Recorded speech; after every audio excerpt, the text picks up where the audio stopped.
ஒரு மாநிலத்தின் முதலமைச்சராக முடியாது. இதை விவாதித்தால் ஏன் பாராளுமன்றத்தோடு இந்த அதிகாரம் இணைக்கப்பட்டிருக்கிறது என்பதை புரிந்து கொள்ள முடியும். மாநில அரசு எந்த சூழலிலும் ஒரு தலித்தை முதலமைச்சராக ஏற்றுக்கொள்ளுகிற நிலை இங்கே இல்லை. எந்த காலத்திலும் இந்தியாவில் ஒரு பட்டியல் சமூகத்துக்காரன் முதலமைச்சர் ஆகிவிடவே முடியாது. அதை திமுக சொல்லணும். நாங்கள் திமுக இருக்கிற வரை எந்த காலத்திலும் ஒரு பட்டியல் சமூகத்தை சார்ந்தவன் முதலமைச்சர் ஆகிவிட முடியாது அப்படின்னு திமுக சொல்லணும். ஆனா திமுக சொல்லாம அது இன்னொருத்தரை சொல்லி நீ சொல்லு அப்படின்னு சொல்ல வச்சு அண்ணன் திருமாவளவன் பேசுறாரு. எந்த காலத்திலும் தமிழகத்துல இந்தியாவில் ஒரு பட்டியல் சமூகத்துக்காரன் முதலமைச்சர் ஆகிவிட முடியாது. மக்களே எல்லாரும் எப்படி இருக்கீங்க? எல்லாரும் நல்லா இருக்கும்னு நினைக்கிறேன். நாட்டுல நடக்குறதெல்லாம் பார்த்து நல்லா இருக்க விட மாட்டாங்கன்னு நினைக்கிறேன். இப்போ 2-3 நாளைக்கு முன்னாடி ஏர்போர்ட் மூர்த்தி அப்படிங்கிறவரை வந்து விசிகேவா யார் அவங்க திருமாவளவன் இருக்காங்க இல்லையா, அவங்க கட்சியை சேர்ந்தவங்க எல்லாம் டிஜிபி ஆபீஸ்ல வச்சு செருப்பால அடிச்சு அவரை வந்து அடிச்சு அது பண்ணி இது பண்ணி அவரை வந்து என்ன சொல்றது தாக்குதல்களுக்கு முற்பட்டாங்க இல்லையா. இப்ப அந்த தாக்குதலுக்கு முற்பட்டுட்டு அந்த வீடியோ நானுமே பார்த்தேன். எனக்கு அந்த வீடியோ பார்த்தோன்னு ஒரே ஒரு விஷயம் தான் தோணுச்சு. இப்போ அந்த வீடியோல வந்து போலீஸ் ஸ்டேஷன்ல தான் வந்து நடக்குது அந்த மாதிரியான ஒரு இன்சிடென்ட், சரியா? அப்ப போலீஸ் எல்லாம் வந்துட்டு என்ன பண்றாங்க, போலீஸ் வந்து பாத்துட்டு இருக்காங்க பாருங்க வேடிக்கை. நான் நினைச்சேன் என்னடா இது நடக்குது நாட்டுல. இப்போ ஒருத்தங்க முன்னாடி ஒருத்தங்க செருப்பு கழட்டி அடிக்கிறாங்கங்க, சரியா? அப்ப வந்து போலீஸ் வந்து பாத்துக்கிட்டு இப்படி இருக்கலாமா? அதுவே ஒரு அஃபென்ஸ் தான். அப்ப இப்ப ஏர்போர்ட் மூர்த்தி அவர் என்ன பண்ணிருக்கணும், இப்படி என்ன தாக்குனாங்க, என்ன அவங்க வந்து கொல்ல முயற்சிக்கிறாங்கன்னு சொல்லி இவரு தான் ஃபர்ஸ்ட் அந்த போலீஸ் ஸ்டேஷன்ல அந்த ஸ்பாட்லயே கம்ப்ளைண்ட் கொடுத்துருக்கணும். இப்ப நிலைமை எப்படி ஆகி போச்சுன்னு பாத்தீங்களா?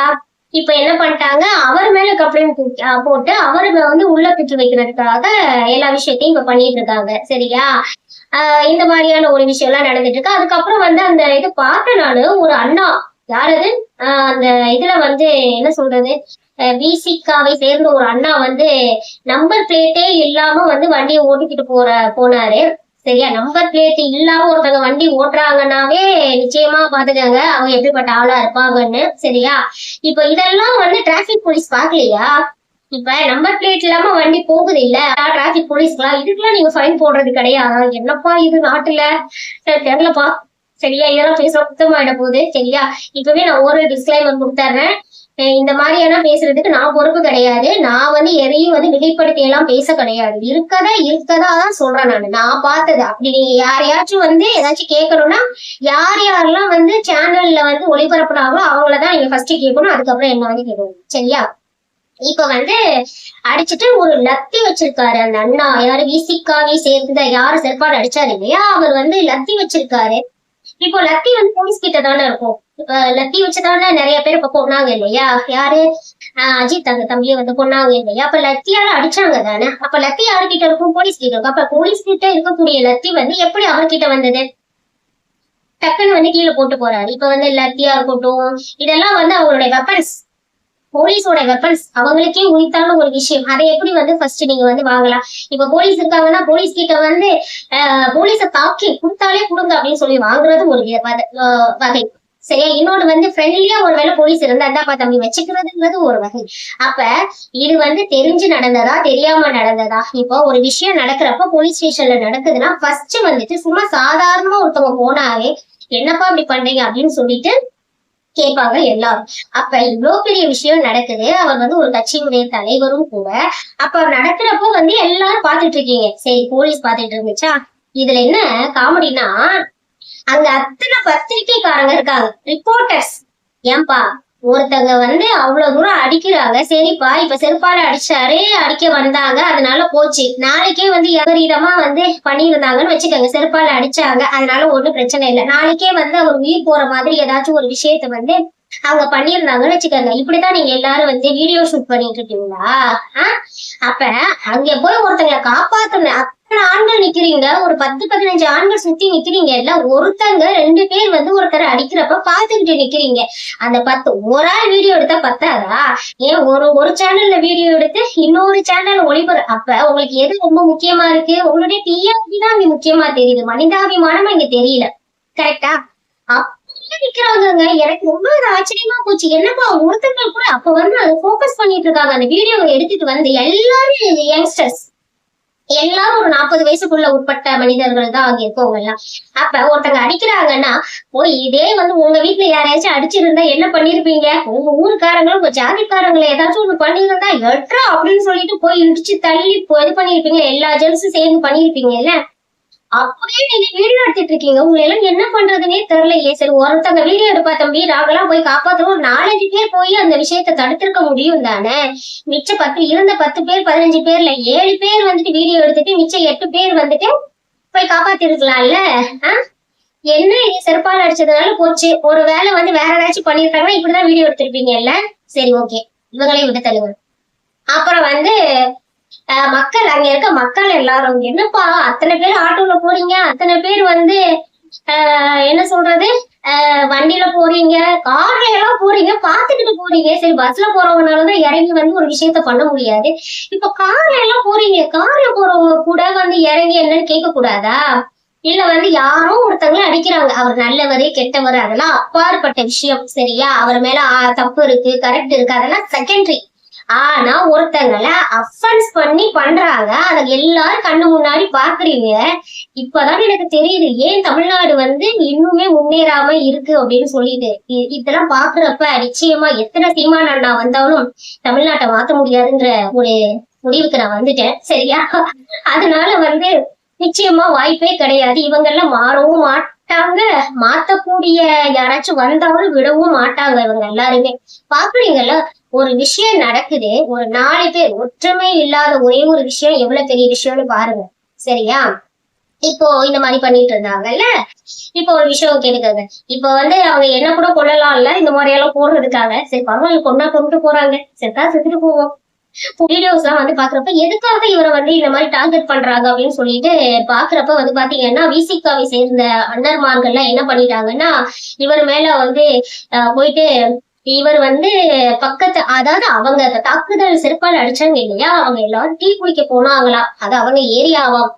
இவர் வந்து போனாராம். போயிட்டு இருக்கப்ப வந்து இவர் வந்து கத்திய வச்சு மிரட்டினாராம். அதனால வந்து இவங்க வந்து இங்க வந்து அடிச்சிருக்காங்க. சரியா? இப்போ அவரும் போலீஸ் ஸ்டேஷனுக்கு, இதெல்லாம் எவ்வளவு உருட்டு பாருங்களேன், அவரும் போலீஸ் ஸ்டேஷனுக்கு கம்ப்ளைண்ட் பண்ண போயிருக்காரு. யாராச்சும் போலீஸ் ஸ்டேஷன் கம்ப்ளைண்ட் பண்ண போறவங்க கட்டி எடுத்துக்கிட்டே போவாங்களா? யாராச்சும் திருட வந்து நான் திருடுறேன்ப்பா வந்து புடிச்சுக்கோ என்னன்னு சொல்லுவாங்களா? 2 பேரும் டீ குடிக்க போயிருப்பாங்க, அவங்க அந்த இடத்துல இருந்திருக்கிறதுக்கான வாய்ப்பு தான் இருக்கும். சரியா? அப்படியே இருந்தாலும் கத்திய வச்சுக்கிட்டு குத்துற அளவுக்கு அறிவில்லாதவர் ஏர்போர்ட் மூர்த்தி அவர்கள் சொல்லுங்க. அப்புறம் வந்து அவதூறாக பேசினார் எங்க அண்ணனை, யார திருமாவளவன் அவர்களை வந்து அவதூறாக பேசினார் அப்படின்னு சொல்லிட்டு அவர் வந்து ஒரு நிறைய பேர் அந்த அண்ணன்கள்லாம் சொல்றாங்க. நான் என்ன சொல்றேன், யாரது சிவாஜி கிருஷ்ணமூர்த்தி அப்படின்னு சொல்லிட்டு ஒருத்தர் இருக்கார். உலகத்திலேயே நான் பார்த்ததுலயே மிக மோசமான சொற்பொழிவாளர் அவர் தாங்க. சரியா? அவரை மாதிரி ஒரு அவதூறு பேசுறதுக்கு இந்த உலகத்துல யாருமே பிறந்து வரல. அந்த மாதிரியான ஒருத்தர் பாத்துக்கோங்க. அன்னைக்கு ஒரு வீடியோ பாக்குறப்ப வந்து அந்த அம்மா யார சொல்றாங்க, ஜெயலலிதா அம்மாவை சொல்றாங்க. சொல்லிட்டு அந்த அம்மா ரவுக்க போட்டுட்டு வந்துச்சு, அந்த அம்மா இப்படி பண்ணுச்சுன்னு சிங்கமா பேசுறது வந்து அவர் தான். அவரோடய வந்துட்டு இந்த ஏர்போர்ட் மூர்த்தி அவர் வந்துட்டு அவதூறா பேசிட்டாரு. என்னப்பா இது, அப்பெல்லாம் நீங்க ஏன்பா பொங்கல, அப்பெல்லாம் போய் ஏன் அவர் அடிக்கல, என்னவோ சொல்றீங்க. சரி, ஓகே, அது கூட விட்டுருங்க. இப்ப வந்து எல்லாரும் விசிகாவை சேர்ந்த எல்லாருமே என்ன பண்ணிட்டாங்கன்னு கேட்டீங்கன்னா இவர் மேல வந்து கம்ப்ளைண்ட் பண்ணிட்டாங்க. கம்ப்ளைண்ட் பண்ணிட்டு இவருக்கு வந்து மாத்திரையை வேற மாத்தி கொடுத்துட்டாங்க. சரியா? மாத்திரையை வந்து மாத்தி கொடுத்ததுனால அவருக்கு என்ன ஆயிடுச்சு, பிபி இதாயிட்டு தெரியல. இப்ப அதனால வந்து அவர் ஐசியூல அட்மிட் ஆயிருக்காரு. சரியா? இப்ப அவர் ஐசியூலே அட்மிட் ஆனது நிறைய பேர் என்ன கமெண்ட்ஸ் பண்றாங்கன்னா, அப்பா இப்பதான் வந்து அரசியல்வாதின்னு தெரியுது, அவருக்கு உண்மையாது நடந்ததா இல்ல பொய்யா நடந்ததாங்கிறது நமக்கு யாருக்குமே தெரியாது. சரியா? அப்ப இன்னைக்கு ஒரு வேலை அது நடிப்பா இருந்துச்சுன்னு வச்சுக்கோங்களேன், இன்னைக்கு நடிக்கிறார் அப்படின்னு சொல்ற நீங்க செந்தில் பாலாஜி அவர் வந்துட்டு ஹாஸ்பிட்டல்ல போய் அட்மிட் ஆகுறப்ப ஹார்ட் அட்டாக்குன்னு வந்து இது பண்றப்ப ஏன் யாருமே அது நடிப்புன்னு சொல்லல? எனக்கு யூஸ்வலா அந்த மாதிரி யாராச்சும் அரசியல் தலைவர்கள்லாம் வந்து போயிட்டு அட்மிட் ஆனாங்கன்னா எனக்கு தோணும், இவங்களுக்கு எப்படி அந்த டைம்ல மட்டும் ஹார்ட் அட்டாக் வருது? அது என்ன ஹார்ட் அட்டாக் தான் வருமா? ஏன் மண்டையில அடிபட்டுச்சுன்னு சொல்லலாம், அதுக்கப்புறம் மூக்குல ரத்தம் வந்துச்சுன்னு சொல்லலாம், இல்லைன்னா வந்துட்டு வேற என்ன சொல்றது, கால் நடக்க முடியலன்னு சொல்லலாம். அதெல்லாம் விட்டுட்டு ஹார்ட், ஏன்னா ஹார்ட் தான் பாவம் இல்லையா? உங்க எல்லாருக்கிட்டே மாட்டிக்கிட்டு முழிக்குது பாருங்க. ஹார்ட் அட்டாக் எல்லாரும் வச்சிருக்க டிஃபால்ட் ஒரு விஷயம் ஹார்ட் அட்டாக். சரியா? அப்ப நீங்க பண்றப்போ அது கரெக்டுன்னா, இப்ப மூர்த்தி அவர் பண்ணப்பவும் அது கரெக்ட் தான். நீங்க செஞ்சது தப்புன்னா மூர்த்தி செஞ்சது தப்பு தான். அவர் யாருன்னா எனக்கு தெரியாதுங்க. சரியா? அவரை பத்தி முன்ன பின்னெல்லாம் எனக்கு நான் தெரிஞ்சது கிடையாது. ஆனா இந்த விஷயங்கள்லாம் யோசிச்சு பாருங்களேன். இப்ப கம்ப்ளைண்ட் வந்துட்டு எப்படி கொடுத்து வச்சிருக்காங்க பாருங்க. அவர் வந்து தாக்கினாராம், கொலை மிரட்டல் விடுத்தாராம். அப்போ இவர் இதெல்லாம் பாக்குறப்போ வந்து இவர் எப்படா இந்த இதுல போய் சிக்கினாரு அப்படின்னு சொல்லிட்டு பாக்கணும் இல்லையா?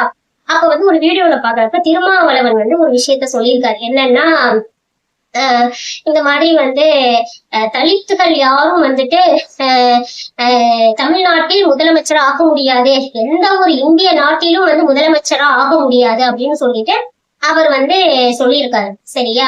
அது வந்து நாடாளுமன்றமே அதை வந்து ஒப்புக்காது அப்படின்னு சொல்லிட்டு சொல்லியிருக்காரு. அதாவது நாடாளுமன்றத்தை சார்ந்துதான் நம்ம தமிழ்நாட்டுல வந்து தேர்தல் நடக்குது போல. சரியா? அப்படிங்கிற பாயிண்ட் அவர் வச்சிருக்காரு. அதுக்கு இவர் வந்து எகென்ஸ்டாக சொல்லியிருக்காருன்னு கேட்டீங்கன்னா, அப்போ வந்து நேரடியா டிஎம்கே வந்து பேச முடியல, அதனால திருமாவளவனை வச்சு பேச வைக்கிறாங்க, தலித் வந்துட்டு யாருமே வர முடியாதுங்கிறத அப்படின்னு சொல்லி இவர் வந்து கொஞ்சம் சாடி வந்து சொல்லியிருக்காரு. சரியா? இப்ப இதுல என்னன்னா, திருமாவளவன் அவர்கள் பேசினதை அக்செப்ட் பண்ணிக்கவே முடியல. எனக்குமே இது உடன்பாடு கிடையாது. சரியா? இப்ப நான் நிறைய இடங்கள் பார்த்திருக்கேன். தலித் சமூகத்தை சேர்ந்தவர்கள் எல்லாரும் வந்துட்டு அவரை தூக்கி வச்சுக்கிட்டு கொண்டாடுவாங்க. இப்ப கூட அடிச்சவங்க எல்லாம் என்ன சொல்றது, அண்ணே வாழ்க அண்ணே வாழ்கன்னு சொல்லிட்டு இது பண்ணிக்கிட்டு இப்படி அடிச்சுட்டு போறாங்கல்ல, அண்ணன் அடிச்ச அண்ணனுங்க எல்லாம் கொஞ்சம் கேட்டுக்கோங்க. சரியா? நீங்க முதல்ல என்ன அவர் உங்களுக்கு பண்ணியிருக்காருன்னு கொஞ்சம் சொல்லுங்க. சரியா? எப்போதுமே வன்முறையால் வன்முறை எடுத்தவர்களுக்கு வன்முறையால் தான் வந்து எல்லா விஷயமே நடக்கும். சரியா? அது தெரியாம உங்களுக்கு எல்லாம் புள்ள குட்டிங்க இருக்காங்க. ஒரு தலைவர் வந்து எப்போதுமே அடிச்சுட்டு வா கொண்டுட்டு வான்னு சொல்லக்கூடாது. சரியா? ஆக்கப்பூர்வமா ஒரு விஷயத்த சொல்லணுங்கிற ஒரு பேரு தான் உண்மையான தலைவர்கள். அப்படிப்பட்ட தலைவர் வந்துட்டு இன்னைக்கு ஒரு தலைவர் வந்து உங்களை இன்னொருத்தங்களை போய், அவங்களுக்கு 1000 முரண்பாடுகள் இருக்கலாம், 1000 பிரச்சனைகள் இருக்கலாம், என்னதான் இருந்தாலும் போய் அடுத்தவங்களை அடிச்சுட்டு வா, செருப்பால் அடிச்சுட்டு வா, கொலை மிரட்டல் விடுத்துட்டு சொல்லவே கூடாது. சரியா? எதா இருந்தாலும் பேச்சோட இருக்கணும். அதுதான் வந்து ஒரு நல்ல தலைவர் அழகு. உங்க குடும்பத்தை பாருங்க, இந்த மாதிரியான வந்து ஒருத்தவங்களுக்காக வந்து இது பண்ணி உங்களுடைய வாழ்க்கையை வந்து என்னைக்குமே இழந்துடாதீங்க. சரியா? என்னைக்கு இருந்தாலும் எவ்வளவு பெரிய ஆளா இருந்தாலும் சரி, மனிதாபிமானங்கிறது ரொம்ப முக்கியம். நீங்க ஒரு விஷயம் பண்றீங்க, ஒரு தொழில் பண்றீங்க, எதுவாக இருந்தாலும் சரி, சரியா, கடவுளுக்கு கொஞ்சம் பயந்து எந்த விஷயமா இருந்தாலும் பண்ணுங்க. நாளைக்கு பூமி நினைச்சுச்சுன்னு வச்சுக்கோங்க, பொத்துன்னு எல்லாரும் உள்ள போயிடுவோம். ஏர்போர்ட் வந்துச்சுன்னா அதெல்லாம் ஞாபகத்துல வச்சுக்கிட்டு பண்ணுங்க. இப்ப வந்து யாரும் ஏற்படுவாங்க, பந்திக்கு முன்னோடும் படைக்கு பிந்தடுமா ஏதோ ஒரு டைலாக் சொல்லுவாங்கல்ல. இப்ப அவங்க கம்ப்ளைண்ட் பண்றதுக்கு முன்னாடி நீங்க போய் என்ன பண்ணிருக்கணும், கம்ப்ளைண்ட் பண்ணிருக்கணும். ஏன்னா உங்ககிட்டதான் ப்ரூஃப் நிறைய இருக்கு. அதை விட்டுட்டீங்களே ஏர்போர்ட் போட்டியவர்களே. இந்த மாதிரிலாம் பாத்துக்கங்க. சரியா? மக்களே, மக்கள்லாம் வந்து எதுவும் சொல்றதுக்கு இல்ல, ரொம்ப நல்ல மக்களே இவங்க எல்லாரும். சரியா? ரொம்ப பயமா இருக்குப்பா, பேசாம நான் கூட அகதியா போயிடலான் இருக்கேன். தமிழ்நாட்டுல இருக்கு எனக்கு பிடிக்கவே கிடையாது. யாராச்சும் அகதியா சேர்த்துக்கங்களேன். நன்றி மக்களே.